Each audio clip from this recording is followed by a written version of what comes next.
Aisha, our mother, and the mother of the believers, radiallahu anha, she says, إِذَا أَرَادَ اللَّهُ بِعَبْدٍ خَيْرًا, when Allah Azza wa Jal wishes well for one of His servants, He appoints for him or her 1 year before their death an angel that guides them aright, that directs them aright, and inspires them, like motivates them towards those right steps, those right decisions. حَتَّى يُقَالُ مَاتَ بِخَيْرِ مَا كَانَ, until the person winds up dying and people say, he died, she died in her best state ever.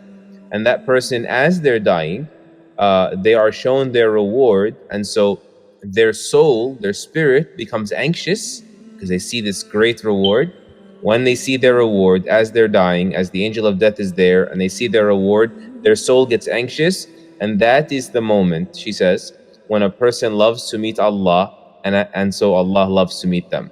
On the flip side, she continues to say, وَإِذَا أَرَادَ اللَّهُ بِعَبْدٍ شَرًّا, and when Allah wishes an evil end for a person, we'll speak about what that means later, inshallah, so stay with us.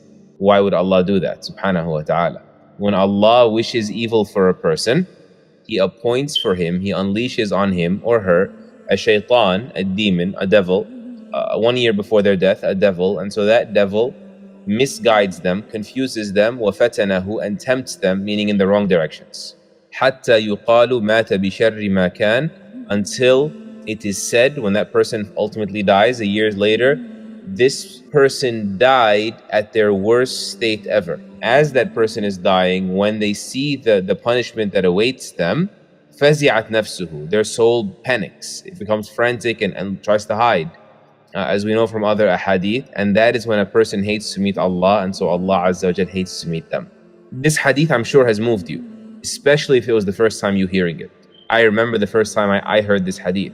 It moved me deeply, and that a part of that is because it's your first time hearing it. It's not as famous of a wording as similar ahadith that say pretty much the exact same thing in Bukhari, in Muslim. And so there's a lesson there, front and center, that it's your job to keep your heart awake. And one of the ways to do that is to diversify, to change things up. When you hear something for the first time, or hear it again after a long time, it has a different effect. It's just like blessings also. Like when Allah causes interruptions in our blessings, they have renewed value. Like I never felt grateful for my knee before till it started aching. And so you come back to those blessings anew. And so you need to hold yourself accountable. Be, self-aware, self-managing of what is going to keep your heart alive.